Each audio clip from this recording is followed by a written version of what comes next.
Vocabulary is one of the most important pieces of learning Greek and Hebrew. Vocabulary gives you a glimpse into the biblical world and how it was understood.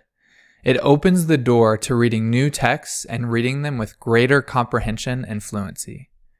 Unfortunately, vocabulary is also one of the areas that learners struggle with the most. A typical first-year Greek or Hebrew curriculum covers roughly 300 to 600 words. Many students struggle to keep up with this pace, and most fail to retain a bulk of the words as they progress beyond first year. Here's the problem. For the Greek New Testament, for example, you need to know upwards of 1,000 words to even begin reading easier portions like the Gospel of John with comprehension. By comparison, in the field of second language acquisition, there is a lot of empirical data suggesting that you can effectively learn more than 1,000 words per year.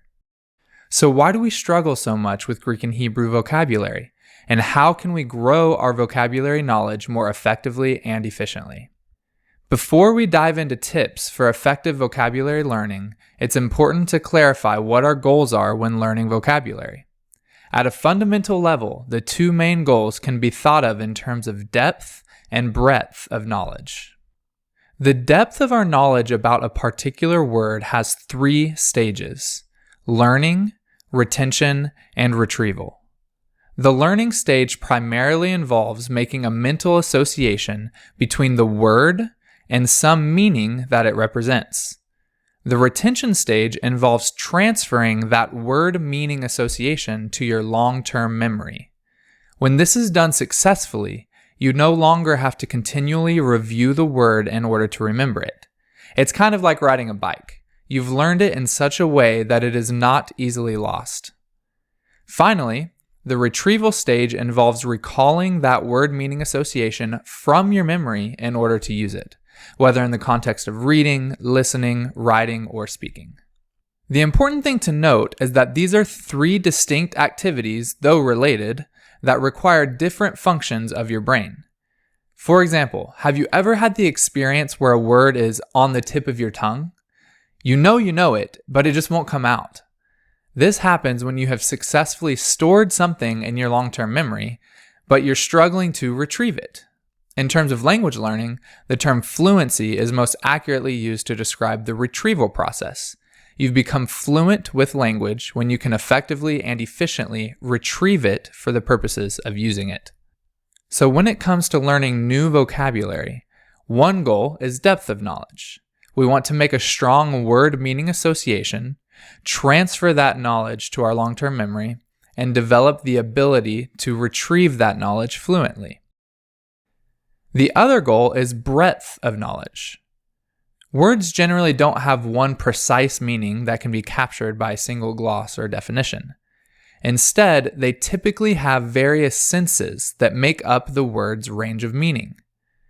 Words can also typically appear in multiple morphological forms to represent gender, number, tense, aspect, or some other grammatical feature. Now, you can't learn every sense and every form of a word all at once.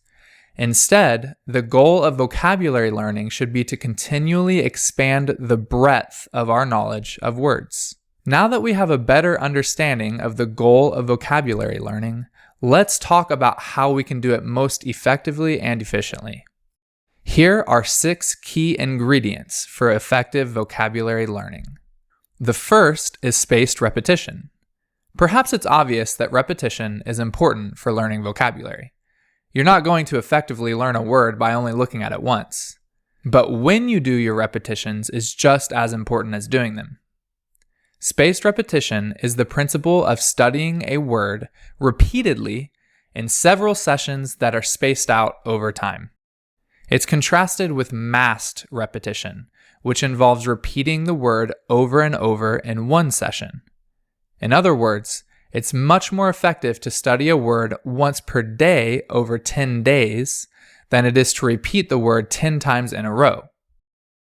There's some debate over whether the intervals should be evenly spaced or whether your intervals should get increasingly longer, but research has tended to favor gradually increased intervals. Spaced repetition is not only the first ingredient, but also the foundational ingredient. The other 5 ingredients are ways to get the most out of your repetitions by deepening the quality of your mental processing. In this sense, all the ingredients can be summed up by the quantity and quality of repetitions. The second ingredient is retrieval practice. Retrieval, as we discussed earlier, is the process of deliberately recalling information from memory without being reminded of that information beforehand.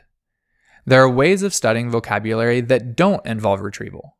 For example, if you simply read the Greek word and then read an English gloss, you are studying the word meaning association, but it doesn't require you to retrieve anything from memory. All the information is right there in front of you. This is sometimes referred to as restudy. By contrast, retrieval practice would involve looking at the Greek word and trying to remember the English gloss, or vice versa. Retrieval practice has been shown to be more effective than restudy for transferring knowledge from short-term to long-term memory. But that doesn't mean restudy can't be useful. Restudy is often helpful early on in learning a new word, before you know it well enough to practice retrieving it. But as you continue your repetitions, you should try to practice retrieval more and more. The third ingredient is varied repetition. This means encountering the word in varied ways, including different forms of the word, different meanings or senses of the word, and different contexts in which the word can be used. For example, you'll learn a Greek noun more effectively if you see it in singular and plural forms, and in nominative, genitive, dative, and accusative forms. As discussed earlier, words have a range of meaning, and that range can often be divided up into meaningfully distinct senses. Seeing a word used according to its various senses will both broaden your knowledge of the word and strengthen your retention of the word. Varied contexts may refer to syntactic contexts or discourse contexts. In other words, seeing the word used in connection with other words, as well as in relation to different topics and genres, will make the word more memorable. By contrast, verbatim repetition means repeating a word over and over with the same form, meaning, and context. This is what you typically get with flashcards and other exercises where you study a word in isolation. Like restudy, verbatim repetition can be helpful, especially for brand new words, but you want to try to move toward varied repetition as much as you can. The fourth ingredient is elaboration. According to Paul Nation, elaboration includes a variety of ways of providing elaborative, analytical, and enriching processing of vocabulary. This is quite a broad category, but it essentially means doing anything you can to process a word more deeply and meaningfully. A great way to do this, for example, is using language in the context of genuine communication. Connecting a word to actions, to something being described, or to a real-life situation, especially in a context where you're trying to understand someone or be understood, creates a more memorable experience with the word. Another great means of elaboration is using images or other visuals to represent a word. Other activities include semantic mapping, where you make a connection between words with similar or related meanings, or word part analysis, where you break a word down into its various parts and try to understand how each part contributes to the meaning of the word. Now, some of these activities can take quite a long time, so it's important to keep in mind that you don't need to do them with every single word that you learn. For easy words, you may be able to learn them well with simple verbatim repetition, but the more difficult the word is, the more important it is to incorporate more elaboration. The fifth ingredient is production practice. There are 4 language skills: reading, listening, writing, and speaking. These can be divided up between receptive skills and productive skills. Reading and listening are receptive skills because they involve receiving some language input. Writing and speaking are productive skills because they involve producing language output. Using vocabulary in the context of production requires deeper processing than in the context of reception. It's important to note, though, that genuine production involves retrieval. In other words, it only counts as production if you're actually recalling the word from memory in order to use it to produce a message. Writing and speaking don't count as production if you're merely copying or repeating something. Copying or repeating can be helpful exercises, but they don't count as productive use of the language. Production practice has been shown to improve not only productive skills, but also receptive skills. So practicing speaking and writing with the vocabulary you're learning will actually improve your ability to read and comprehend the words in context. The sixth and final ingredient is perhaps the most important: motivation. This ingredient may seem so obvious that it's not worth mentioning, but motivation has been shown to be one of the most important factors for effective language learning and sustained progress. There are all sorts of ways to sustain your motivation through months and years of building your vocabulary. Join a community of other learners for encouragement and accountability. Incorporate vocabulary practice into your day-to-day life. Find fun and enjoyable ways to learn vocabulary, such as reading stories, having conversations, or acting things out. Set achievable goals and track your progress. One of the most effective ways you can sustain motivation is actually by following the other 5 ingredients we've discussed here. Not only do these ingredients make learning more enjoyable by incorporating variety and stretching your abilities, but they're also effective. And nothing is more motivating than feeling like you're actually learning. Those are the 6 key ingredients to effective vocabulary learning: spaced repetition, retrieval practice, varied repetition, elaboration, production practice, and motivation. Now you may be wondering, how can I ensure I'm incorporating all these ingredients into my vocabulary learning routine? This can be a major challenge because it involves having a large volume of input in the language and a lot of opportunity to practice using the language. When it comes to modern languages, this is much easier. There are countless books, movies, and podcasts you can access for input, and there are native speakers or other learners who you can practice with. But when it comes to the biblical languages, there are far fewer resources.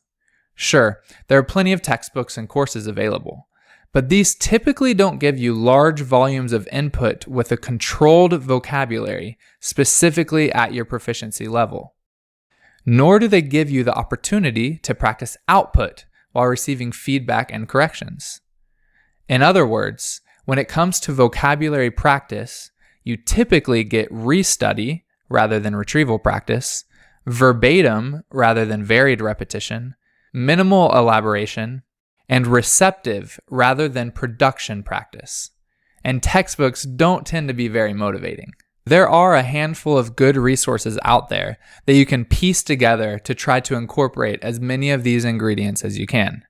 A textbook, a workbook, a flashcard app, and some YouTube videos. But if you want a resource where you can get all 6 ingredients in one place, then you need to check out Biblingo. Biblingo provides the resources, the system, and the motivation you need to learn, retain, and develop fluency with the biblical languages, all in one place. Our structured curriculum covers over 1,000 vocabulary words and is designed to be completed in just 1 year, but you can progress at any pace you'd like. After that, you can continue building your vocabulary knowledge through the Bible reading module and with custom flashcard decks.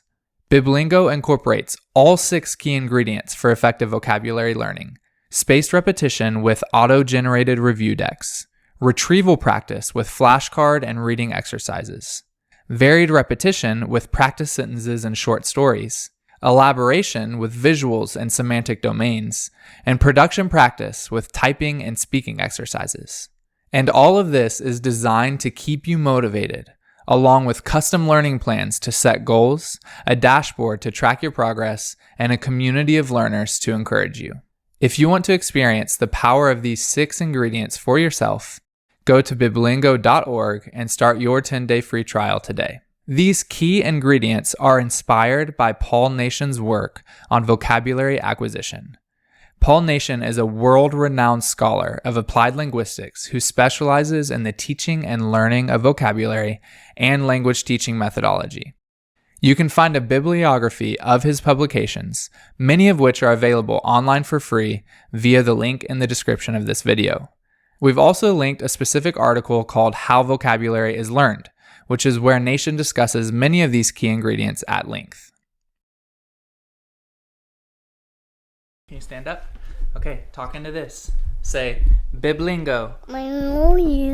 Say Biblingo. Say, I love Biblingo. Say, learn Greek and Hebrew. Say, sign up for Biblingo.